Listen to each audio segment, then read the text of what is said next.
नमस्कार, मैं हूं प्रकाश श्रीवास्तव। हमारे खास कार्यक्रम पूरा सच में आपका स्वागत है। और खबरों की दुनिया में पूरा सच बहुत जरूरी होता है, क्योंकि झूठ से भी खतरनाक होता है अधूरा सच, और इसी तरह खतरनाक होती है अधूरी खबर। इसलिए हर खबर का पूरा सच हम आपको बताएंगे, वो भी तथ्यों, तर्कों और सबूतों के साथ। तो आइए बिना देर किए देखते हैं पूरा सच।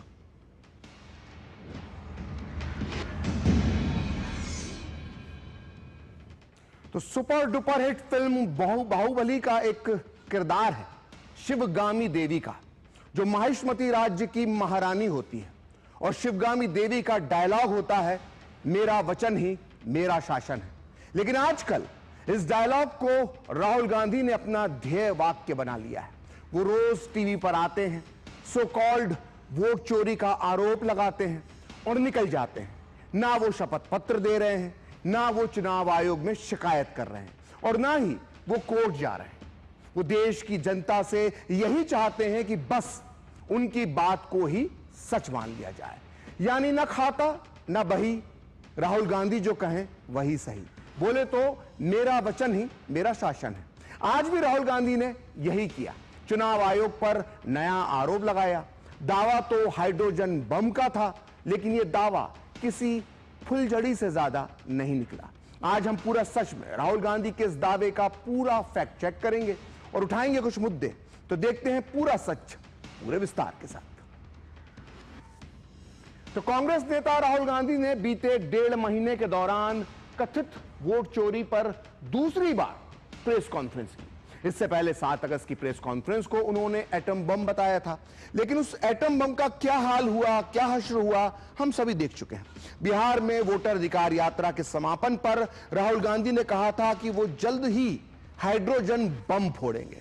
लेकिन एटम बम की हालत देखकर राहुल गांधी ने खुद ही आज अपने दावों की तुलना हाइड्रोजन बम से नहीं की। राहुल ने आधे घंटे से भी ज्यादा के प्रेजेंटेशन में कहा कि चुनाव आयोग ने जानबूझकर कांग्रेस के वोटर्स को निशाना बनाया है और उनके नाम वो डिलीट कर रहा है।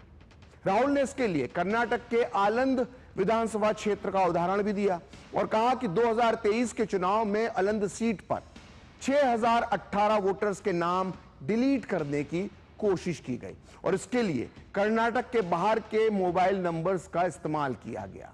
राहुल गांधी ने यह भी कहा कि जो तरीका कर्नाटक के आलंद में प्रयोग में लाया गया, वो महाराष्ट्र के राजूरा में उसी सिस्टम से, उसी तकनीक से 6850 वोटर जोड़े गए। राहुल दावा कर रहे हैं कि उनके पास सबूत है कि वोट डिलीट करने के लिए सॉफ्टवेयर कॉल सेंटर यानी ऑनलाइन तरीके का इस्तेमाल किया गया। राहुल गांधी ने 63 साल की महिला गोदाबाई का वीडियो भी दिखाया और यह दावा किया कि गोदाबाई के लॉगिन का इस्तेमाल करके 12 वोटर्स के नाम हटाए गए हैं। राहुल ने कलबुर्गी के आलंद सीट के मतदाता सूर्यकांत को भी पेश किया, जिनके लॉगिन का इस्तेमाल करके भी 12 वोटर के नाम काटे गए, ऐसा राहुल ने दावा किया। लेकिन बड़ा सवाल फिर वही है कि अगर राहुल के पास इतने सबूत हैं तो फिर वो अदालत यानी कोर्ट का रुख क्यों नहीं करते? सवाल उठाना और उसे अंजाम तक नहीं पहुंचाने के पीछे आखिर राहुल गांधी की रणनीति या यूं कहें कि मंशा क्या है, ये हम आपको आगे बताएंगे। लेकिन पहले आप सुनिए कि आज राहुल गांधी ने चुनाव आयोग जैसी संवैधानिक संस्था पर क्या आरोप लगाए। हर इलेक्शन में हमें रिपोर्ट आती थी कि वोटर्स डिलीट हो रहे हैं, कांग्रेस वोटर्स डिलीट हो रहे हैं, ऑपोजिशन के वोटर्स डिलीट हो रहे हैं। आलंद में 6018 वोटर्स डिलीट हुए। किसी ने आलंद में वोटर डिलीशन सिस्टमैटिकली ऑर्गेनाइज तरीके से, सेंट्रलाइज तरीके से कि फाइलिंग ऑटोमेटिकली ऑनलाइन हो रही है। मोबाइल नंबर्स कर्नाटक के नहीं यूज हो रहे,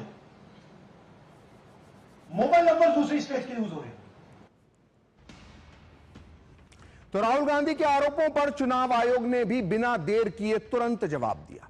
अपने एक्स हैंडल से चुनाव आयोग ने कांग्रेस नेता राहुल गांधी के दावों और आरोपों को सिरे से खारिज करते हुए उन्हें गलत और पूरी तरह से बेबुनियाद बताया है। चुनाव आयोग ने राहुल गांधी के दावों का फैक्ट चेक किया और 3 बिंदुओं में राहुल गांधी को जवाब दिया। सबसे पहले बात जो चुनाव आयोग ने कही वो ये है कि आम नागरिक की तरफ से ऑनलाइन कोई भी वोट नहीं हटाया जा सकता, जैसा कि राहुल गांधी ने गलत धारणा बनाने की कोशिश की है। चुनाव आयोग ने दूसरी बात यह कही जो साफ किया कि वर्ष 2023 में कर्नाटक की आलंद विधानसभा क्षेत्र में मतदाताओं के नाम हटाने की नाकाम कोशिश जरूर हुई थी और इस मामले में चुनाव आयोग ने खुद होकर एफआईआर दर्ज कराई थी। तीसरी बात यह कि आयोग के रिकॉर्ड के मुताबिक 2018 में आलंद सीट बीजेपी के सुभाष गुट्टेदार ने जीती थी, लेकिन 2023 में कांग्रेस के बीआर पाटिल ने जीत हासिल की थी। मतलब साफ है कि चुनाव आयोग ने राहुल गांधी के आरोपों और दावों को एक बार फिर उनकी हवा निकाल दी है। अब कर्नाटक के मुख्य चुनाव अधिकारी ने जो जानकारी साझा की है, जब आप उसे सुनेंगे तो और साफ हो जाएगा कि राहुल गांधी के दावे कितने बेबुनियाद हैं। उनके मुताबिक आनंद विधानसभा क्षेत्र में दिसंबर 2022 में 6018 आवेदन ऑनलाइन जमा हुए थे और ये आवेदन ऑनलाइन माध्यमों से जैसे कि एनवीएसपी, बीएचए और गरुड़ ऐप्स के जरिए भेजे गए थे। इन आवेदनों में से केवल 24 ही सही पाए गए, जबकि 5994 फर्जी पाए गए। मतलब सिर्फ 24 एप्लीकेशन, 24 आवेदन को ही स्वीकार किया गया और 5994 गलत आवेदनों को अस्वीकार कर दिया गया, रिजेक्ट कर दिया गया और नामों को नहीं हटाया गया। इसके बाद ईआरओ ने 21 फरवरी 2023 को अलंद पुलिस स्टेशन में एफआईआर दर्ज करवाई और यह पूरा मामला जांच के दायरे में है, इस वक्त जांच चल रही है। इतना ही नहीं, चुनाव आयोग के निर्देश पर 6 सितंबर 2023 को कर्नाटक के मुख्य निर्वाचन अधिकारी ने कलबुर्गी के एसपी समेत जांच अधिकारियों को सारे जरूरी दस्तावेज और तकनीकी जानकारियां सौंप दी थी। जो राहुल कह रहे हैं वो गलत है। चुनाव आयोग की सफाई के मुताबिक इनमें आपत्ति दर्ज कराने वालों के नाम, mobile number, IP address, form जमा करने की तारीख और जगह जैसी जानकारियां शामिल हैं, जबकि राहुल कह रहे हैं कि जानकारियां नहीं दी गई। फिलहाल कर्नाटक के चुनाव आयोग की तरफ से जांच एजेंसियों को पूरी सहायता यानी पूरी मदद और जरूरी जानकारी दी जा रही है ताकि इस फर्जीवाड़े की जड़ तक पहुंचा जा सके। मतलब जो चुनाव आयोग इस मामले की जांच में सहयोग कर रहा है, राहुल उल्टा उसी पर सवाल उठा रहे हैं। तो आपको बता दें कि इससे पहले 17 अगस्त की प्रेस कॉन्फ्रेंस में चुनाव आयोग कह चुका है कि उसके लिए कोई पक्ष और विपक्ष नहीं होता, उसके लिए सभी बराबर हैं।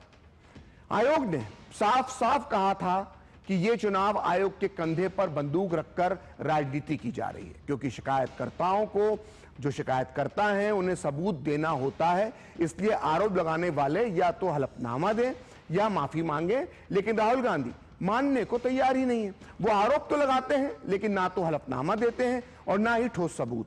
इसलिए बीजेपी नेताओं ने कहा कि धमाका करने आए थे राहुल, लेकिन ड्रामा करके चले गए। आज की प्रेस कॉन्फ्रेंस में हाइड्रोजन बम फोड़ने वाले थे, फुलझड़ी से काम चलाना पड़ा, वो भी फुस हो गई। इलेक्शन कमीशन ने बड़ा स्पष्ट कहा है, ऑनलाइन किसी भी वोट को नहीं काटा जा सकता। तो बगैर किसी की बात सुने उसका वोट नहीं काटते, उस पर निर्णय नहीं करते। ये आए तो धमाका करने थे लेकिन ड्रामा करके चले गए। ये तो दिवालियापन है। नेता प्रतिपक्ष हो भाई, संवैधानिक जो संस्थाएं उस पर आरोप लगा रहे हो। आपको ना ईडी पे विश्वास, ना सीबीआई पे विश्वास, ना चुनाव आयोग पे विश्वास, ना ईवीएम पे विश्वास, ना जनता पे विश्वास। कभी कभी आप सिंदूर पे प्रश्न चिन्ह खड़े करते हो। क्या हो गया है भाई? देश की जनता इसीलिए आपको सीरियस रूप नहीं लेती है।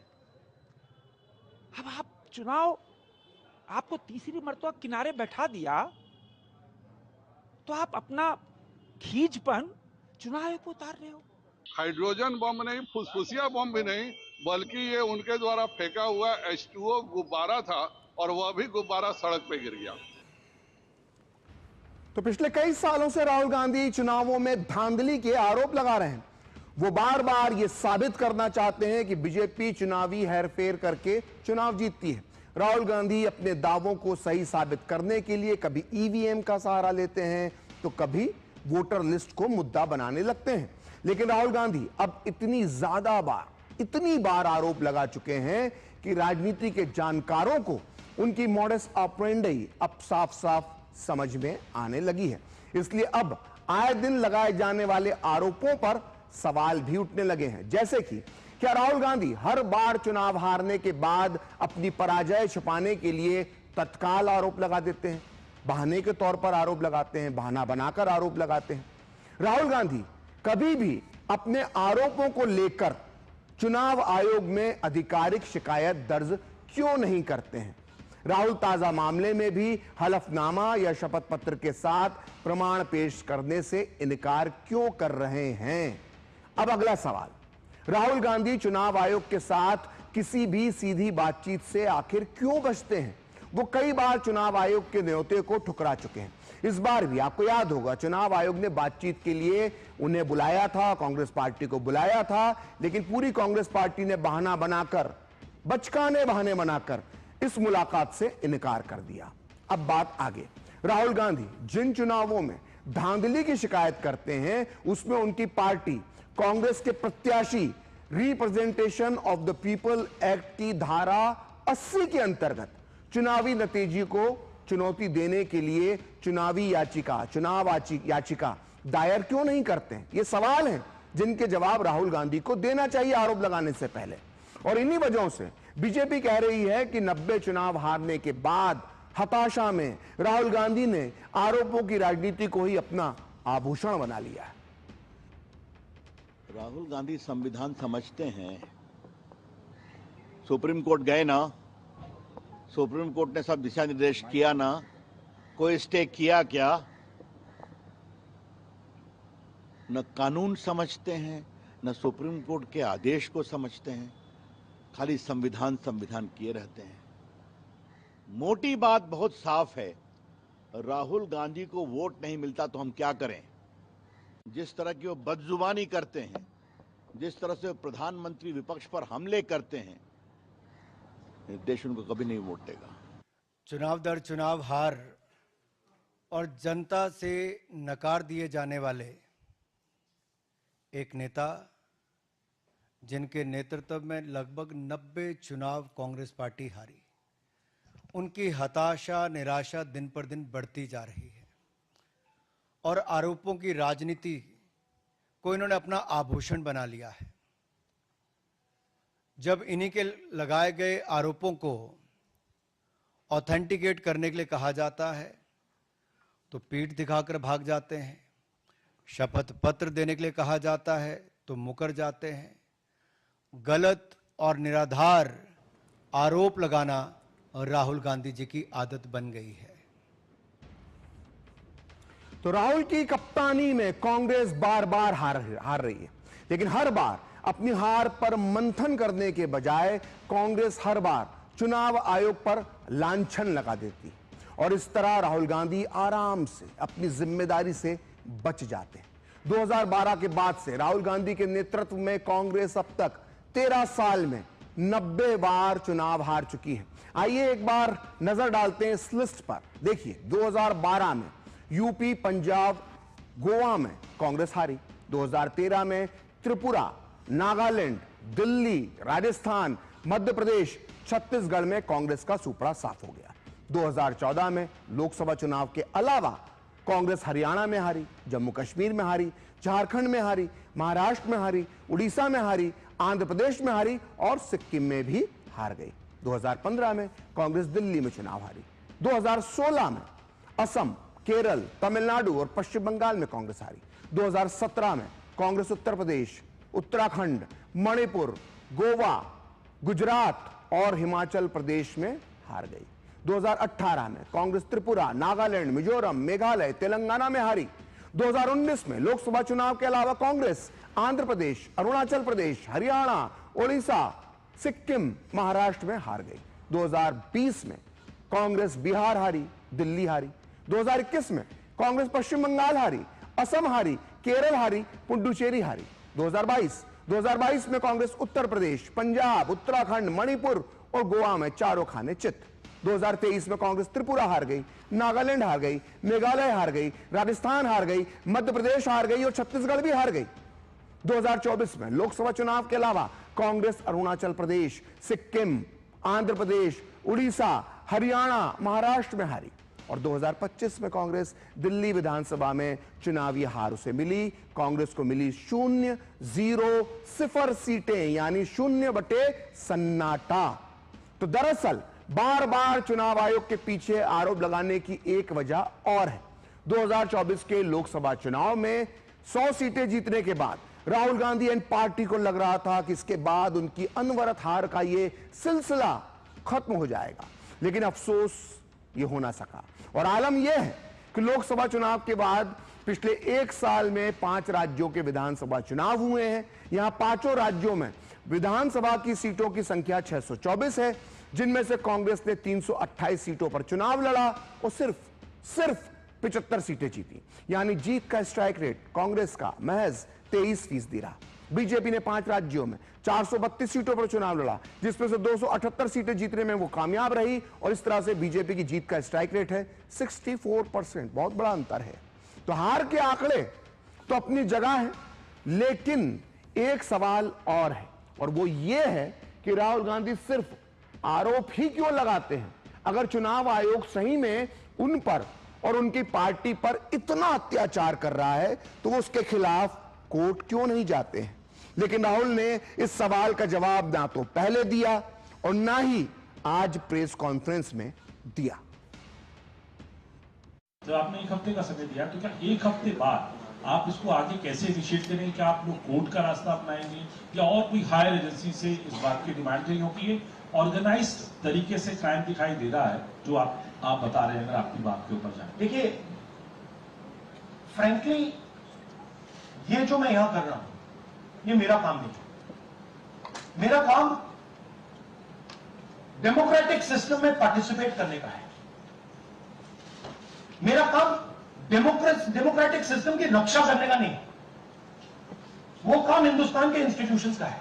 अगर ईसीआई अभी जवाब नहीं देती है तो कोर्ट का रुख करेंगे, ये ऑप्शन है आपके पास, जाएंगे? देखिए मैंने कहा कि मेरा काम as opposition leader normal situation में मेरा काम ऑपोजिशन का रोल है, सरकार पे प्रेशर डालने का रोल है। मेरा काम हिंदुस्तान के लोकतंत्र को बचाने का नहीं, मैं वो काम कर रहा हूं।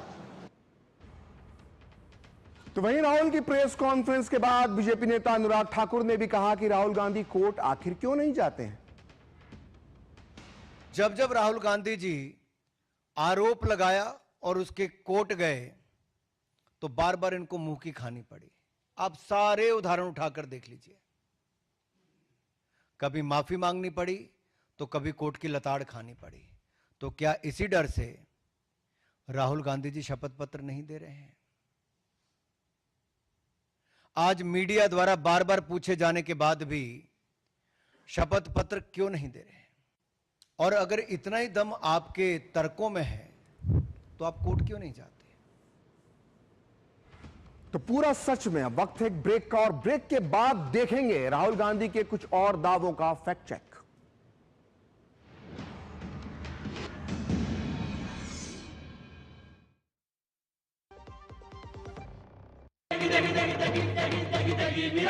MDH की देगी मिर्च, देगी मिर्च का तड़का, अंग अंग फड़का। MDH की देगी मिर्च।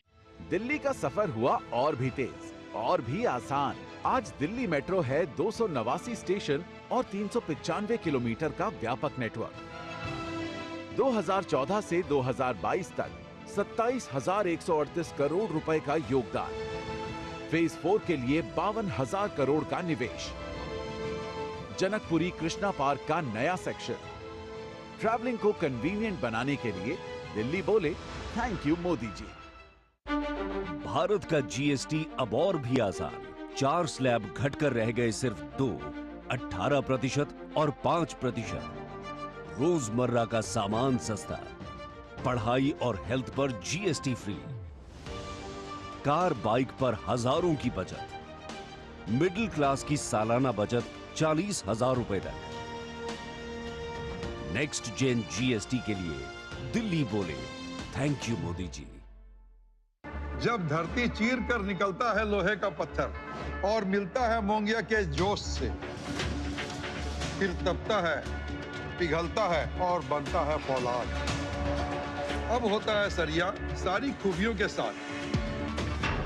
मोंगिया स्टील, मजबूत देश का मजबूत सरिया। गोल्डी छोले मसाले, जहाँ जाएं रिश्ते बनाएं। गोल्डी लाए हैं फ्रेश लॉक टेक्नोलॉजी, जो रखे मसालों को हर समय फ्रेश।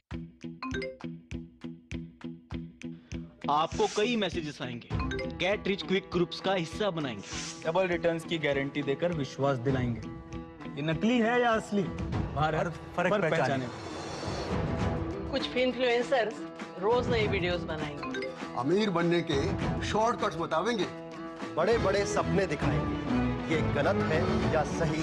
भारत फर्क पहचानेगा और बनेगा देश इन्फॉर्म्ड इन्वेस्टर्स का। An investor awareness initiative by SEBI. सुन, तू अपने बैंक अकाउंट की जानकारी दे। कुछ लोग पैसे भेजेंगे, फिर कमीशन के पैसे काट के बाकी उनके बताए गए बैंक अकाउंट में भेज देना। नासा, अरे फंसेंगे आप भाई साहब। पैसों को मनी म्यूल कहते हैं। देखिए सावधान रहिए, कुछ अपराधी तत्व कमीशन का लालच देकर अवैध धन का हेरफेर करने के लिए आपके खाते का दुरुपयोग कर सकते हैं। ये गैर कानूनी है, जेल हो सकती है आपको। ये देखिए, फंस गए ना। याद रहेगी आपकी राय। अरे तो इसी बात पे बजाय एक कटिंग चाय। जिन्होंने यूज किया है वो जानते हैं असली हींग का स्वाद। MDH सुपर हींग, शुद्धता का असली तड़का। MDH।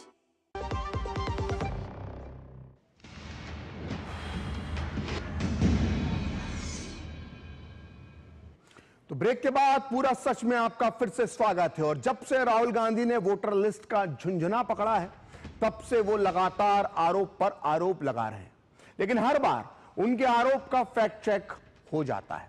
इतना ही नहीं, बिहार में वोटर यात्रा के दौरान भी राहुल गांधी के वोट चोरी वाले दावे फर्जी पाए गए। मिसाल के तौर पर वोटर यात्रा के दौरान एक महिला रंजू देवी ने राहुल गांधी के सामने कहा था कि उसका और उसके परिवार का नाम मतदाता सूची में नहीं है, लेकिन बाद में रंजू देवी का दावा गलत साबित हुआ और रंजू देवी को कैमरे के सामने अपनी गलती, अपनी सफाई देनी पड़ी। आज भी सुनिए रंजू देवी के पहले और बाद वाले दावे को।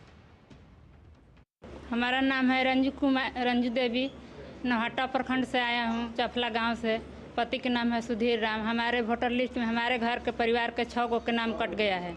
आप पहले थे उस पे? जी पहले थे। ये नया वाला जो बना लिस्ट उसमें नहीं आया है। हमारा वार्ड जो है और पंच है, वो दोनों निकाल के लिस्ट लाए, उसमें हमको बोले आपको 6 आदमी के नाम नहीं है। चलिए वहाँ पर आ रहे हैं राहुल गांधी, तेजस्वी यादव, उनसे मिल लीजिए और अपना नाम जुड़वा लीजिए।